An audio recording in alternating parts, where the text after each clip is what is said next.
हमारी ट्रेड है electronic mechanic, subject है थ्योरी।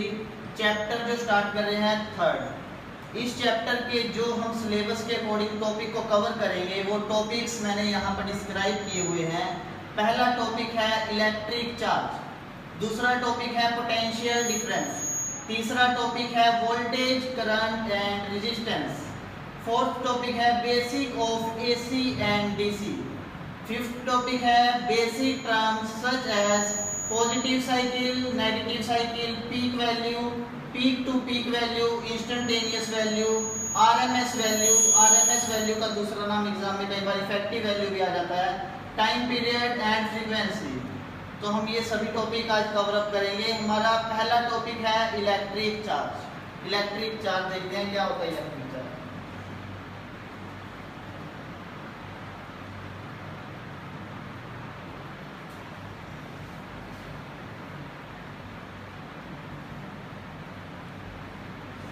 इलेक्ट्रिक चार्ज क्या होता है? किन्हीं दो बॉडीज के बीच में नंबर ऑफ इलेक्ट्रॉन्स का एक बॉडी से दूसरी बॉडी पर ट्रांसफर होना, चाहे वह कंडक्शन से हो या इंडक्शन से हो या अन्य किसी भी तरीके से ट्रांसफर हो, इलेक्ट्रिक चार्ज कहलाता है। मतलब इलेक्ट्रॉन की कुछ मात्रा का, इलेक्ट्रॉन की मात्रा को हम शो कर सकते हैं by number n। n show करता है नंबर ऑफ इलेक्ट्रॉन्स, n है नंबर ऑफ इलेक्ट्रॉन्स, इलेक्ट्रॉन की मात्रा। जो एक इलेक्ट्रॉन के ऊपर चार्ज है उसको हम शो करेंगे E से, ये E है इलेक्ट्रॉन के ऊपर charge. Number of electron for example कहीं पर 4 इलेक्ट्रॉन्स हैं, एक इलेक्ट्रॉन का चार्ज कितना होता है? एक इलेक्ट्रॉन के ऊपर चार्ज -1.6 × 10⁻⁻19 कूलम। ये पीछे जो कूलम लिखा हुआ है, कूलम चार्ज की यूनिट होती है। यूनिट क्या चीज होती है? किसी भी क्वांटिटी को मेजरमेंट करने का स्टैंडर्ड, कि उस क्वांटिटी को, इलेक्ट्रिक चार्ज को हम किस स्टैंडर्ड के द्वारा मेजरमेंट कर रहे हैं वो उसकी यूनिट कहलाता है। तो इस इलेक्ट्रिक चार्ज की जो यूनिट है वह कूलम है। इसकी यूनिट क्या है? कूलम।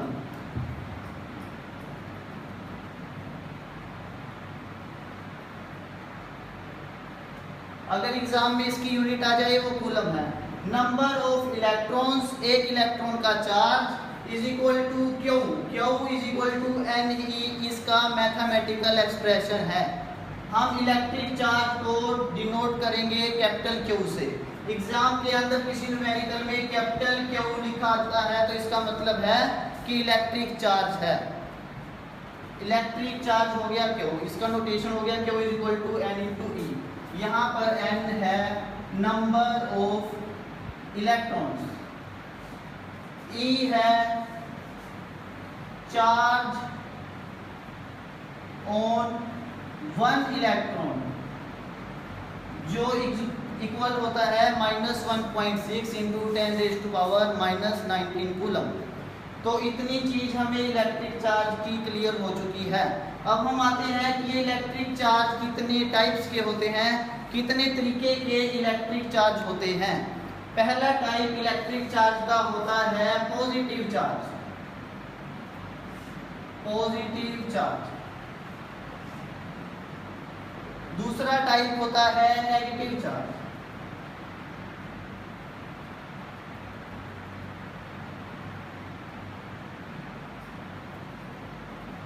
जैसे हमें कोई न्यूमेरिकल प्रॉब्लम्स गिवन होगी उसमें पॉजिटिव चार्ज होगा, फॉर एग्जांपल +3 कूलम, +4 कूलम, इस तरीके से हमें पॉजिटिव चार्ज की वैल्यू दी होगी।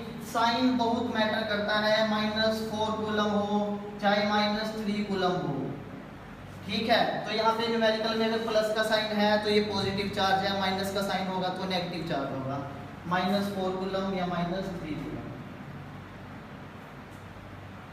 अब इन चार्जेस की अपनी कुछ प्रॉपर्टीज होती हैं, जैसे कि अगर दोनों के दोनों सेम चार्ज, सेम साइन के चार्ज, अगर दोनों पॉजिटिव चार्ज आपस में रिपेल करते हैं, दोनों पॉजिटिव चार्ज को आपस में रखा जाए तो वो चार्ज रिपेल करते हैं।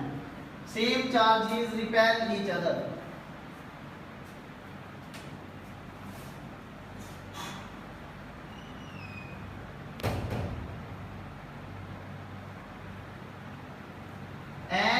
Opposite charges plus and minus sign हो तो अपोजिट चार्जेस होते हैं। Opposite charges attract each other, opposite charges एक दूसरे को अट्रैक्ट करते हैं।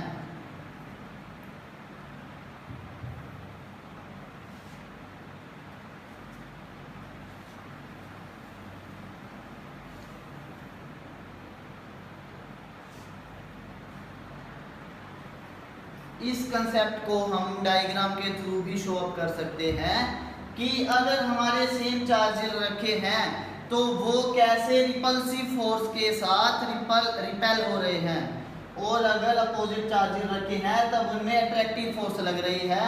For example same charges, same sign of charges, ये चार्ज भी हमारा पॉजिटिव है, ये चार्ज भी हमारा पॉजिटिव है, तो ये एक दूसरे को रिपेल करते हैं। ये दोनों चार्जेस एक दूसरे को रिपेल करेंगे। अगर हमारा एक चार्ज नेगेटिव है, दूसरा चार्ज भी नेगेटिव है, तब भी ये एक दूसरे को रिपेल करेंगे। अगर दोनों चार्ज सेम नेचर के हैं तब जो उनकी फोर्स लगेगी वो रिपल्सिव लगेगी। अगर दोनों चार्जेस अपोजिट साइन के हैं, एक प्लस का है और एक माइनस का है, तब उनकी जो फोर्स है वो अट्रैक्टिव नेचर की लगती है, वो एक दूसरे को अपनी ओर आकर्षित करते हैं। अगर ये वाला चार्ज प्लस का है और ये वाला चार्ज माइनस का है, तब इनके बीच में भी अट्रैक्टिव फोर्स लगेगी। ये जो दोनों हैं वो अट्रैक्टिव फोर्स नेचर के हैं, क्योंकि चार्ज जो इनके साइन है चार्जेस के वो अपोजिट हैं और इनके सेम हैं। तो ये जो फोर्स लगनी है वो अट्रैक्टिव लगनी है या रिपल्सिव लगनी है, वो हम न्यूमेरिकल से, मैथमेटिकल एक्सप्रेशन से किस तरह से शो करेंगे वो हम देखते हैं कि फोर्स कौन सी लगनी है। दो चार्जेस, मान लो एक चार्ज है Q1, दूसरा चार्ज है Q2। हमारे पास दो चार्जेस हैं, पहला चार्ज है Q1 और दूसरा चार्ज है Q2, ठीक है। तो दोनों के दोनों चार्जेस फोर्स के ऊपर कैसे डिपेंड करते हैं? फोर्स का फॉर्मूला तो होता है K इंटू दोनों चार्जेस का product Q1 Q2 upon R square. यहाँ पर हमारे पास है F फोर्स जो दोनों चार्जेस के बीच में लग रही है, वह फोर्स अट्रैक्टिव है, रिपल्सिव है, वो फोर्स यहाँ पर दिखाई गई है F से। यहाँ पर जो K है वो है कांस्टेंट, इसकी वैल्यू होती है 1/4 पाई एप्सिलॉन नॉट, ये K की वैल्यू होती है। Q1 मैग्नीट्यूड होता है इस चार्ज का, Q2 होता है ये वाला चार्ज जो दो चार्ज रखे हैं, R होता है इन दोनों चार्ज के बीच का डिस्टेंस, कि ये दोनों चार्ज कितने डिस्टेंस पर प्लेस किए हुए हैं, वो डिस्टेंस होता है, हम डिनोट करते हैं R से। हमारी जो फोर्स है वो R के इनवर्सली प्रोपोर्शनल होती है और इनके प्रोडक्ट के डायरेक्टली प्रोपोर्शनल होती है। तो हमने चार्ज की कैलकुलेशन करी है N इंटू E से। नंबर ऑफ इलेक्ट्रॉन दिए हो, एक इलेक्ट्रॉन का चार्ज दिया हो तो हमारे पास चार्ज की वैल्यू आ जाती है, और यहाँ पर हमने जो चार्ज है वो यूज करके फोर्स निकाली है कि एक चार्ज और दूसरे चार्ज के बीच में फोर्स कितनी लगती है। अगर ये प्लस का चार्ज है, ये भी प्लस का चार्ज है, तब हमारी फोर्स भी पॉजिटिव होगी, क्योंकि positive multiply by positive positive ही रहता है। तो इसका मतलब है कि वो रिपल्सिव फोर्स लग रही है। अगर माइनस और माइनस का चार्ज है तब भी वो माइनस माइनस प्लस हो जाता है, मतलब रिपल्सिव फोर्स लग रही है। अगर हम फोर्स के साइन से जजमेंट करें तब भी हमें पता चल जाता है कि अगर सेम साइन के चार्ज होंगे तब वो फोर्स हमारी रिपल्सिव आएगी, अगर अलग अलग साइन के चार्जेस होंगे तब वो जो फोर्स आएगी वो अट्रैक्टिव नेचर की आएगी। तो वो यहाँ से भी कैलकुलेशन हो सकती है। हमारे पास इलेक्ट्रिक चार्ज को शो करने के दो मैथमेटिकल एक्सप्रेशन आए हैं, एक तो चार्ज की वैल्यू को निकालना, एक उनके बीच के फोर्स को निकालना, ठीक है। तो अब हम स्टडी करते हैं कि इनकी बेसिक प्रॉपर्टीज क्या होती है चार्ज की। कई बार एग्जाम में आ जाती है 2 या 3 नंबर के हिसाब से कि इनकी बेसिक प्रॉपर्टी क्या होती है। पहली बेसिक प्रॉपर्टी इसकी अट्रैक्टिव और रिपल्सिव फोर्स की होती है, attractive force and repulsive force. वो अट्रैक्टिव और रिपल्सिव फोर्स के बारे में हम डीपली भी स्टडी कर चुके हैं, अट्रैक्टिव फोर्स एंड रिपल्सिव।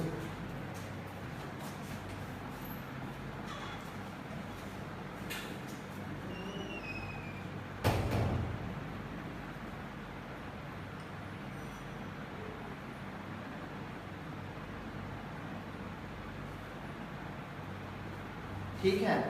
दूसरी जो हमारे पास चार्ज की मेन प्रॉपर्टीज आई है, वो दूसरी प्रॉपर्टी आई है कि जो चार्जेस हैं वो एडिटिव नेचर के होते हैं।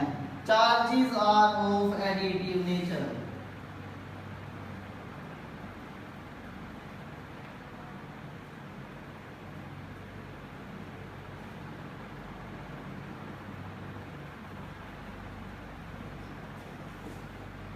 Charge are of additive nature. इसका क्या मतलब है कि हम चार्जेस को ऐड भी कर सकते हैं। फॉर एग्जांपल, अगर हमारे पास चार्ज की वैल्यू दी हुई है +3 कूलम, उस बॉडी के अंदर और चार्ज आ जाता है ट्रांसफर होकर 4 कूलम, तो टोटल चार्ज अब हो जाएगा उस बॉडी का 7 कूलम। तो ये जो हमारे पास चार्जेस हैं वो एडिटिव नेचर के होते हैं।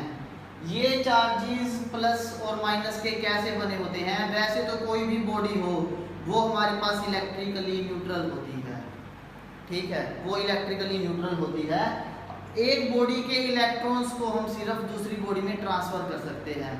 इस ही चीज के ऊपर इसकी जो तीसरी प्रॉपर्टी बनी हुई है वो कंजर्वेशन ऑफ चार्जेस की बनी हुई है। एग्जाम में कई बार आ जाता है, explain the concept of conservation of charges. तो ये ध्यान से समझना कि कंजर्वेशन ऑफ चार्जेस का क्या मतलब होता है। नंबर 3 है कंजर्वेशन ऑफ चार्जेस।